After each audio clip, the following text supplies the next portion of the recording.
and welcome to the Shropshire Ghost Tales Podcast Christmas Special. I am your host, Galactica Transtica. This episode will cover some of the Christmas ghost stories that some of the supporters of Shropshire Ghost Tales have submitted to me. Before we commence with the podcast, I would like to ask all the listeners out there to please support the channel by subscribing to Shropshire Ghost Tales and giving us a like.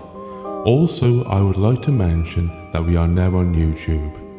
The YouTube podcast will not only feature the podcast, but give you listeners a tour of the haunted places in the video. For this podcast, I will tell you about John's Christmas ghost experience.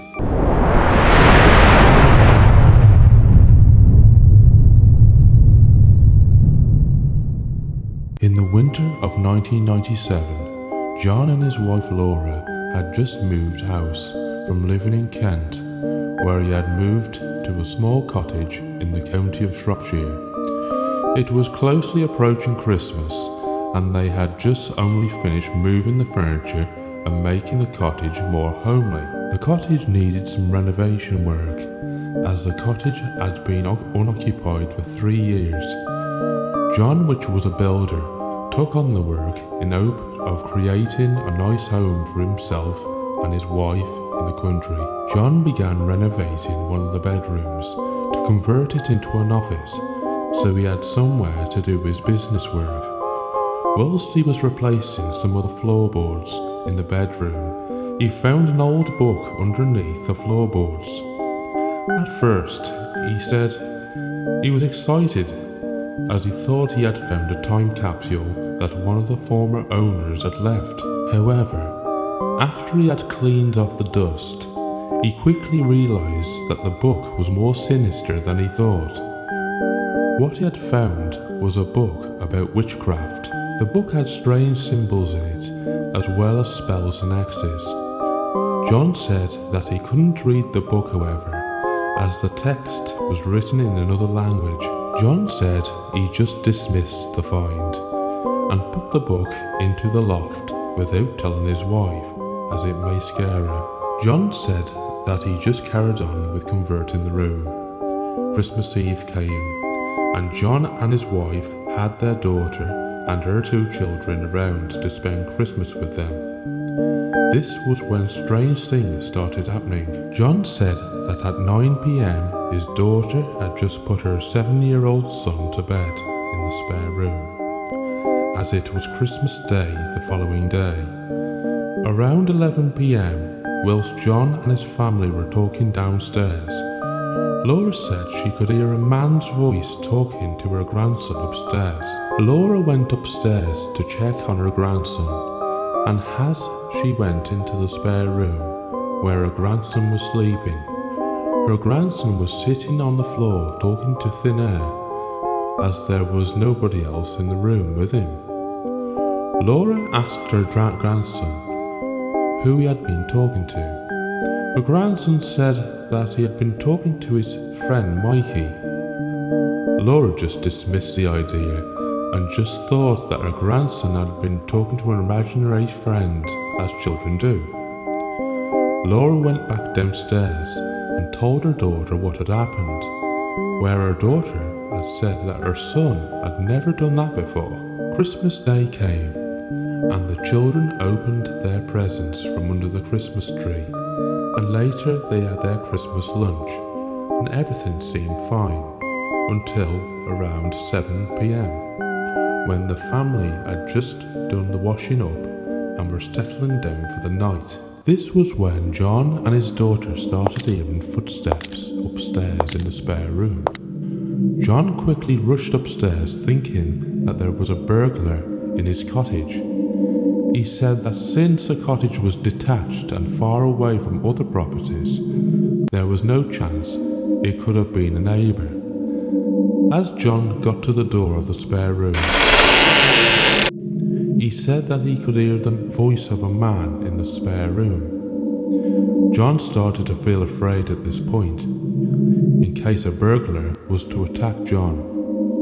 John shouted, "Who's there?" "Get out of my house or I'm calling the police." John could still hear somebody walking around in the room, and the voice of a man. John gradually opened the door, thinking that he was going to find an intruder. But as he opened the door, there was nobody there.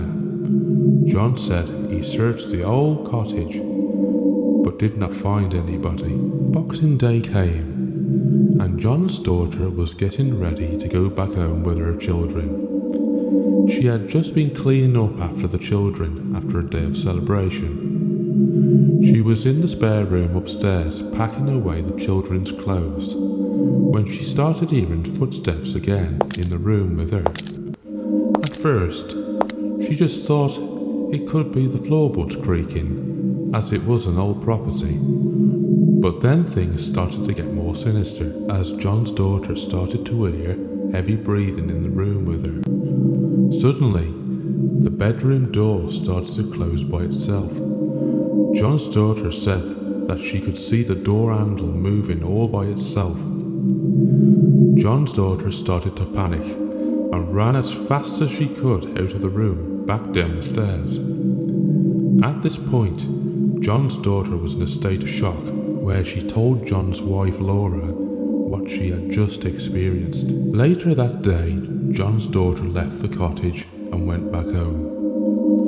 John said he was left with disbelief as he did not believe in ghosts. However, what happened later that night questioned his beliefs. John said Laura had gone to bed early that night as she had to be up in the morning for work, and she worked as a nurse at the local hospital. Since John liked to stay up late and watch TV, he stayed downstairs on his own. John said it was around midnight and he had fell asleep on the settee.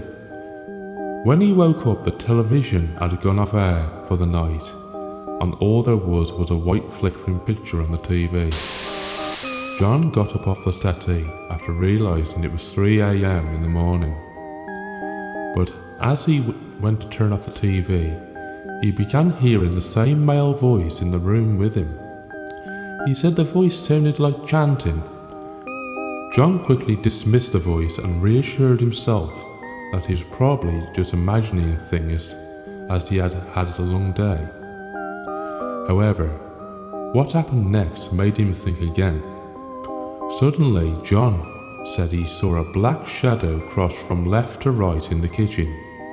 When John went to investigate, he saw a dark apparition of a man standing before him, and then it just faded away. The next morning, before his wife set off to work, John told his wife what he had saw. This was when John and his wife concluded that the cottage must be haunted. After spending that day away from the cottage, John remembered about the creepy book that he had found several days earlier whilst working on one of the bedrooms in the cottage. John went back to the cottage and retrieved the creepy book from the loft and took it to the local museum to see if he could get some answers. Luckily, there was a curator who worked at the museum who was able to read the book. The curator told John that the text had been written in Latin and that it was a witch's spell book from the 17th century. But what the curator told John afterwards changed John's vision about the cottage forever. The curator said that the cottage used to be a coven state, which is where witches used to meet and practice magic. This was when John decided to hire a paranormal investigations team. A few days later, the paranormal investigations team arrived and were able to conclude that the cottage was in fact haunted, as they had recorded voice phenomena as well as objects moving by themselves. The psychic medium told John that it was the book that was possessed by a lost spirit. The psychic medium asked what the spirit's name was, and to John's surprise, the psychic medium got the name Michael or Mikey. This was what the name John's grandson had said he was talking to. The psychic medium did an immediate house cleansing with sage and got the spirit to leave the cottage. Ever since that day, John has not experienced any more strange happenings and has converted the cottage into a dream home he wanted it to be. I hope you have enjoyed this podcast, and please remember to support the channel by subscribing and interacting with us on YouTube. I wish you all a happy Christmas and a happy New Year. If you have any of your own ghost stories to tell, please don't hesitate to drop us a message on YouTube and I will get in touch with you. All music and sound effects are all my own work. See you next time. Merry Christmas.